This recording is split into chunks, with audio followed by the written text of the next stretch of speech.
ધર્મલોકમાં આપનું સ્વાગત છે। હું છું કૃષ્ણા। દર્શક મિત્રો, આજે બુધવાર છે અને બુધવારે જો બુદ્ધિના દેવતા ગણેશજીને યાદ ન કરીએ તો કેમ બને। આજે દર્શન કરીશું ધર્મલોકમાં ગણેશજીના ધામના, સાથે જ જાણીશું કે લગ્નમાં મુહૂર્તનું શું વિશેષ મહત્વ રહેલું છે। તો ચાલો શરૂ કરીએ ધર્મલોક।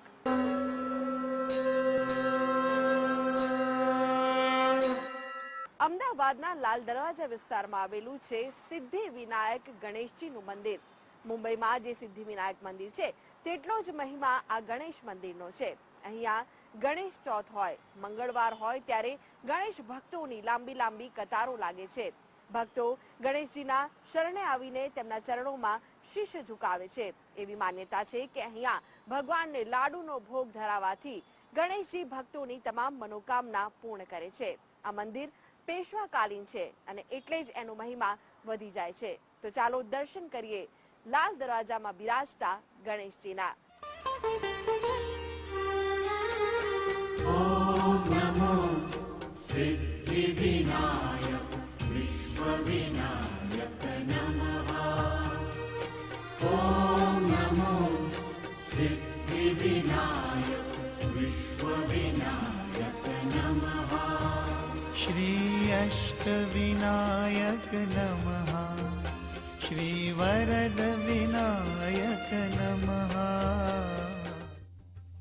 350 વર્ષ કરતા પણ જૂનું ગણપતિ મંદિર, જ્યાં વસંત પંચમી પહેલા ઉજવાય છે ગણેશ જયંતિ। હેરિટેજ સિટી અમદાવાદના લાલ દરવાજામાં 350 વર્ષ કરતા પણ જૂનું ગણપતિ મંદિર મહાત્મય ધરાવે છે। ઐતિહાસિક ગણેશ મંદિરમાં જમણી સૂંઢ ધરાવતા સિદ્ધિ વિનાયક છે। અહીં વસંત પંચમીના આગળના દિવસે ગણેશ જન્મોત્સવ ઉજવાય છે। આ મંદિર લાલ દરવાજા ખાતે અમદાવાદમાં આવેલું આ પૌરાણિક મંદિર છે। આ પેશવેકાલીન મંદિર કહેવામાં આવે છે।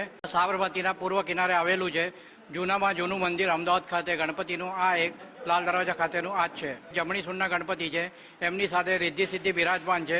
અને આ મૂર્તિની ખાસિયત એવી છે કે એની અંદર એક જ પથ્થરમાંથી આખી મૂર્તિ કંડારાયેલી છે। આ મંદિરમાં આવવાથી અમને એક વાઇબ્રેશન્સ મળે છે ને ગણપતિ દાદા પર એટલી શ્રદ્ધા છે કે ગણપતિના જે દિવસો હોય છે એ દરમિયાનમાં અમે રેગ્યુલર અહીંયા દર્શન કરવા આવીએ છીએ।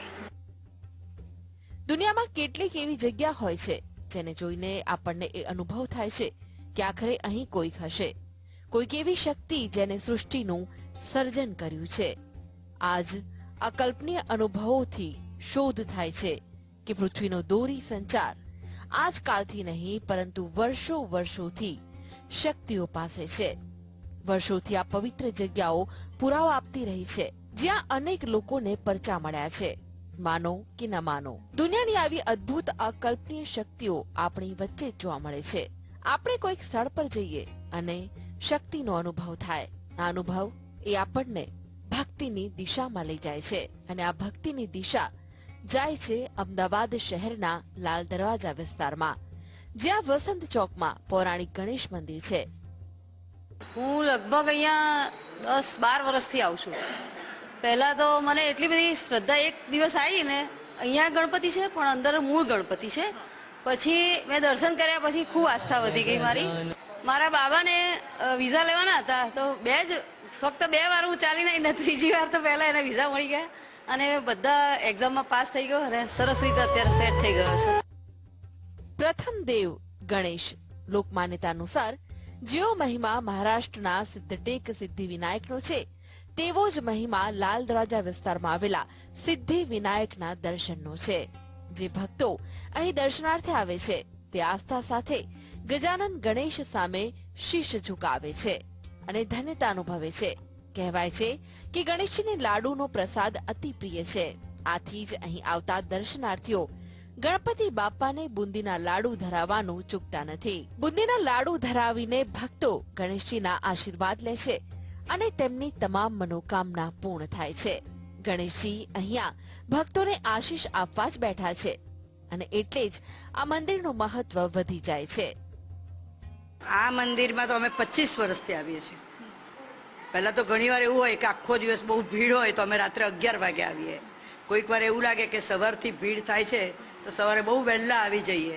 આ મંદિરમાં અમે આવીએ જ છીએ. આજ 15 વર્ષથી હું અહીં આવું છું. મને દાદા પર બહુ જ આસ્થા છે. મારા સારા કામ એમને પૂરા કર્યા છે. આ મંદિર 300 થી 400 વર્ષ પુરાણું છે, જે સાબરમતીના પૂર્વ કિનારે આવેલું છે. અહીં દાદાની 2 અલગ અલગ પ્રતિમાઓ છે, જેમાં એક મૂર્તિ જમણી સૂંઢવાળા ગણપતિ દાદાની છે. આ મંદિરનું નિર્માણ પેશવાકાલીન સમયમાં થયું હતું. આ મંદિરમાં ગજાનનની 2 અલગ અલગ પ્રતિમાઓ છે, જ્યારે બીજી પ્રતિમા આરસ પહાડની સિંદૂરી રંગની છે, જે ડાંબી સૂંઢવાળા છે. આ મંદિર અમદાવાદીઓની આસ્થાનું કેન્દ્ર છે. અહીંયા મંગળવાર હોય, ગણેશ ચોથ હોય કે પછી ગણેશોત્સવ, ત્યારે ભક્તોની ભારે ભીડ જોવા મળે છે. કેટલાક ભક્તો અહીં પગપાળા આવીને પોતાની બાધા આખડી પણ પૂર્ણ કરે છે. ભક્તો આ મંદિરમાં બાપાના પ્રિય એવા બુંદીના લાડુ ચડાવવાનું ચૂકતા નથી. Dharmalok desk, GSTV. તો દર્શક મિત્રો, હવે જાણીએ જાણીતા જ્યોતિષાચાર્ય ડોક્ટર હેમિલભાઈ લાઠિયા પાસેથી લગ્નના મુહૂર્તનું શું વિશેષ મહત્વ છે અને આ વર્ષ દરમિયાન કયા કયા મુહૂર્ત એવા છે જેમાં લગ્ન કરી શકાય. નમસ્કાર, હું ડૉક્ટર હેમિલ લાઠિયા આજે લગ્નમાં મુહૂર્ત અંગેની કેટલીક વિશિષ્ટ વાત કરી રહ્યો છું. આ વખતે લગ્ન જોવા જઈએ તો વર્ષ 2024માં જાન્યુઆરી, ફેબ્રુઆરી, માર્ચ તેમજ જોવા જાઓ તો તમારે એપ્રિલ, જુલાઈમાં પણ લગ્ન યોગ ઘણા છે. એટલે કે આ વખતે જે લગ્ન યોગ ચાલે છે તો લગ્ન યોગને વખતે આપણે મુહૂર્ત અંગે કેટલીક વિશિષ્ટ વાત કરીએ. મુહૂર્ત અંગેની સમજણ આપણા ઋષિ મુનિઓ દ્વારા તેમજ શાસ્ત્રોમાંથી આપણને મળે છે, જે આપણા માટે આશીર્વાદ રૂપ છે. કારણ કે મુહૂર્ત એટલે એમ કહેવાય ને કે અવકાશીય વસ્તુ હોય, ઉર્જા એ આપણને જે તે વખતે ખૂબ મળે અને એ કામ સિદ્ધ થાય, સારું થાય તેવી એક ગણતરી છે. હવે લગ્ન અંગે મુહૂર્તમાં આપણે જોવા જઈએ ને તો વિવિધ પ્રકારના તબક્કે મુહૂર્તનો ભાગ ભજવાતો હોય છે. જેમ કે આપણે સૌ પ્રથમ તબક્કો વાત કરીએ ને તો લગ્નની આપણે કંકોત્રી લખીએ ત્યારે, ગણેશ સ્થાપના હોય ત્યારે, તદ ઉપરાંત આપણે જોવા જાય તો કે મંડપ રોપણ કરો ત્યારે કેવી રીતે કરવું, કયા સમયે કરવું વગેરે. ઉપરાંત જો વરની હોય તો જાન લઈ જવા બાબતેનું મુહૂર્ત હોય. અને તદ ઉપરાંત આપણે જોવા જાવ તો હસ્તમેળાપના પણ મુહૂર્ત જોવાતો હોય છે. હસ્તમેળાપ પછી કન્યા વિદાય હોય, પછી વધુને લઈને ઘરમાં આગમન કરવાનું મુહૂર્ત હોય વગેરે જેવી બાબતોના આપણે તબક્કામાં મુહૂર્ત ખૂબ જ ભાગ ભજવે છે. અને એમાં પણ આપણે જોવા જઈએ ને કેટલીક જગ્યાએ પ્રાંતીય બાબતોને લગતી પણ કેટલીક માન્યતા રિવાજને આધીન પણ હોય છે. અને એમાં પણ આપણે મુહૂર્ત અંગે ચોક્કસ ગણતરી પણ કરતા હોઈએ છીએ કે કયા સમયે મુહૂર્ત કરો. તો ઘણીવાર સામેની વ્યક્તિને જાન લઈને નીકળવાનું હોય તો એના મુહૂર્તેથી અને કન્યા પક્ષે આવવાના સમયના આયોજન વગેરે બાબતોની ગણતરી મુહૂર્ત સાથે ખૂબ જ અનુકૂળતા મુજબ ગોઠવવામાં આવે છે. જ્યોતિષ શાસ્ત્રમાં એક ખાસ વાત એ ગણવામાં આવે છે કે લગ્ન વખતે જે હસ્તમેળાપનું મુહૂર્ત હોય ને, એટલે કે હસ્તમેળાપની જે મુહૂર્ત કુંડળી બને ને એ લગ્ન જીવનના ફળકથનમાં ખૂબ ભાગ ભજવતો હોય છે. એટલે એના માટે હસ્તમેળાપનો સમય ખૂબ જ આપણે ધ્યાનથી જોતા હોઈએ છીએ. સામાન્ય રીતે આપણે એમ કહીએ કે હસ્તમેળાપ વખતે જો ચંદ્ર, શુક્ર, ગુરુના યોગ્ય સ્થાન અને શુભ બળ વધુ હોય તો વધુ ઈચ્છનીય. તેમજ મંગળ પહેલે, ચોથે, 7મે, 8મે કે 12મે ન હોય એ વધુ ઈચ્છનીય છે. તેવી જ રીતે એમ કહેવાય છે કે શનિ પહેલે સ્થાન પર ના હોય પરંતુ 7મા સ્થાને ઘણા વિદ્વાનો એમ કહે છે કે શનિ સારું ફળ આપી શકે છે. તેવી જ રીતે રાહુ કેતુ પણ જોવા જઈએ ને તો પહેલા અને 7મા સ્થાનને પસંદ કરતા નથી. તદુપરાંત જો અન્ય ગ્રહોની યુતિ થતી હોય, જેવી રીતે કહેવાય કે રાહુ શનિની કે સૂર્યની કોઈ પણ ગ્રહ સાથે એવી યુતિ થતી હોય અને એ 4થા સ્થાનમાં થતી હોય, 7મા સ્થાનમાં થતી હોય ને તો એ સમયે પણ આપણે ઘણા વિદ્વાનો એ મુહૂર્ત લેવામાં ટાળતા હોય છે કે એની પાછળ આખું એક જ્યોતિષીય ગણિત હોય છે. તદુપરાંત પ્રચલનમાં છે ને ગોધૂલી મુહૂર્ત પણ આપણે ત્યાં ખૂબ જ અગત્યનું છે. એ ઘણી જગ્યાએ પ્રાંતીય બાબતોમાં પણ આ સમય ખૂબ જ ધ્યાનમાં લેવામાં આવે છે. પરંતુ આ સમયગાળા દરમિયાન એટલું ધ્યાન રાખવામાં આવે કે રાહુકાળ જો ના આવે એ વધુ ઈચ્છનીય બને છે. એટલે એના માટે પણ કહેવાય કે ઘણા દોષને નાબૂદ કરે છે, પરંતુ ઘણા લોકો આ એક બે વસ્તુ જોતા હોય છે અને એ મુજબ જ એ ગોધૂલી મુહૂર્ત પસંદ કરતા હોય છે. એટલે આ દરેક બાબત છે ને લગ્ન પર ખાસ ભાર મૂકતા હોય છે. એટલે કે એના માટેનું એક જ કારણ કે આપણે લગ્ન જીવનને એક નવા જીવનની શરૂઆત કહેતા હોઈએ છીએ. અને નવા જીવનની જે શરૂઆત કહીએ ને તો એના માટે લોકો આ બાબતે ખૂબ જ ભાર મૂકતા હોય છે. માટે આપણે મુહૂર્તને ખૂબ જ ધ્યાન આપીએ છીએ. આપણા ત્યાં મુહૂર્ત શાસ્ત્ર અંગે ખૂબ જ વિવિધ ગ્રંથો પણ રહેલા છે. જેમ કે મુહૂર્ત ગણપતિ છે, મુહૂર્ત ચિંતામણી છે, મુહૂર્ત મહોદતી છે વગેરે જેવા જે ગ્રહો જે છે, મુહૂર્ત કુસુમ છે, મુહૂર્ત માર્તંડ છે, એવા ગ્રહો પરથી પણ વિશિષ્ટ મુહૂર્તો અંગે આપણને જાણકારી અને મુહૂર્ત કેવી રીતે ગણતરી કરવું વગેરે જેવી બાબતો આપણે ખ્યાલમાં આવે છે. કારણ કે મુહૂર્ત લગ્ન જીવન ઉપરાંત પણ જીવનમાં ઘણા તબક્કે આપણને ઉપયોગી છે. જેમ કે વિદ્યાભ્યાસ ક્યારે શરૂ કરવો, નવો વ્યવસાય ક્યારે કરવું, ગૃહ કાર્ય અથવા નવું ઘર ક્યારે કરવું વગેરે જેવી દરેક તબક્કામાં આપણે મુહૂર્ત લઈએ છીએ. કારણ કે મુહૂર્તનો એક જ આગ્રહ છે કે જે અવકાશમાં રહેલા જે પરિબળોની સારી ઉર્જા જે તે સમયમાં જે તે કાર્ય પર પણ પડે એ ઘણું અગત્યનું છે. આપણે ત્યાં પણ કેટલીક વસ્તુ એવી છે જેમ કે સોનું ખરીદવા માટે ગુરુ પુષ્ય નક્ષત્રને ખૂબ જ પ્રાધાન્ય આપવામાં આવે છે, પરંતુ ક્યારે પણ ગુરુ પુષ્ય નક્ષત્રમાં લગ્ન થતા નથી.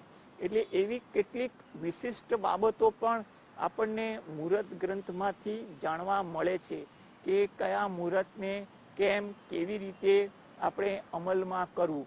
વિશિષ્ટ ગણતરી કરીએ ને તો આપણે નક્ષત્રના તારા ચક્ર બનાવીને પણ જો લગ્ન માટે ઘણા મહિનામાં દિવસો આવતા હોય તો વર અને વધુની તારા ગણીને પણ આપણે ખાસ ભાર મૂકવામાં આવે છે.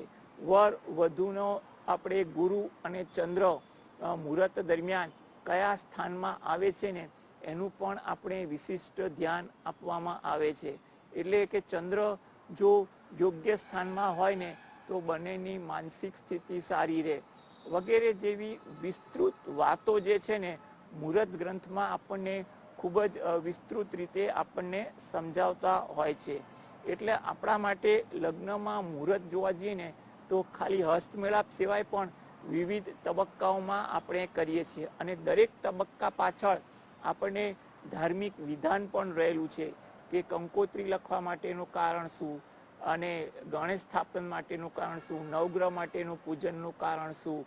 તદુપરાંત આપણે જાન લઈ જઈએ ત્યારે વિશિષ્ટ મુહૂર્ત હોય છે, પણ જાન પરત આવે એટલે વધુને લઈને આવે ત્યારે ગૃહ પ્રવેશ વખતે પણ ખાસ મુહૂર્ત અને ભાવ જોવામાં આવે છે કે વધુને લઈને આવ્યા પછી પણ સંસાર બંનેનો સારો ચાલે, વધુ ઘરના સભ્ય સાથે હળી મળીને રહે અને નવા પરિવારનું સર્જન કરે વગેરે જેવી ઉમદા ભાવના વિચાર આપણે ત્યાં લગ્ન એક સંસ્કાર અને વિચારસરણીમાં ખૂબ જ જોવા મળતી હોય છે.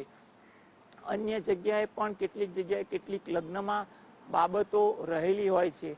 ઘણા લોકો લગ્ન અંગેની જો પ્રથમ ખરીદી કરવાની હોય ને તો એ અંગે પણ સારો દિવસ કે દિન સુધી જોવાનું વિચારે છે અને એ જોઈને પણ એ લોકો લગ્ન કરતા હોય છે. માટે લગ્ન અંગે મુહૂર્ત જે છે એનું યોગદાન લગ્નના ઘણા બધા તબક્કાઓમાં રહેલું છે જે લગ્ન જીવનની સુખાકારી માટે આપણે કહી શકીએ. તો દર્શક મિત્રો, આ સાથે જ આગળ જોઈશું અમારી વિશેષ રજૂઆત સુખની શોધમાં. તે પહેલા લઈએ વિરામ.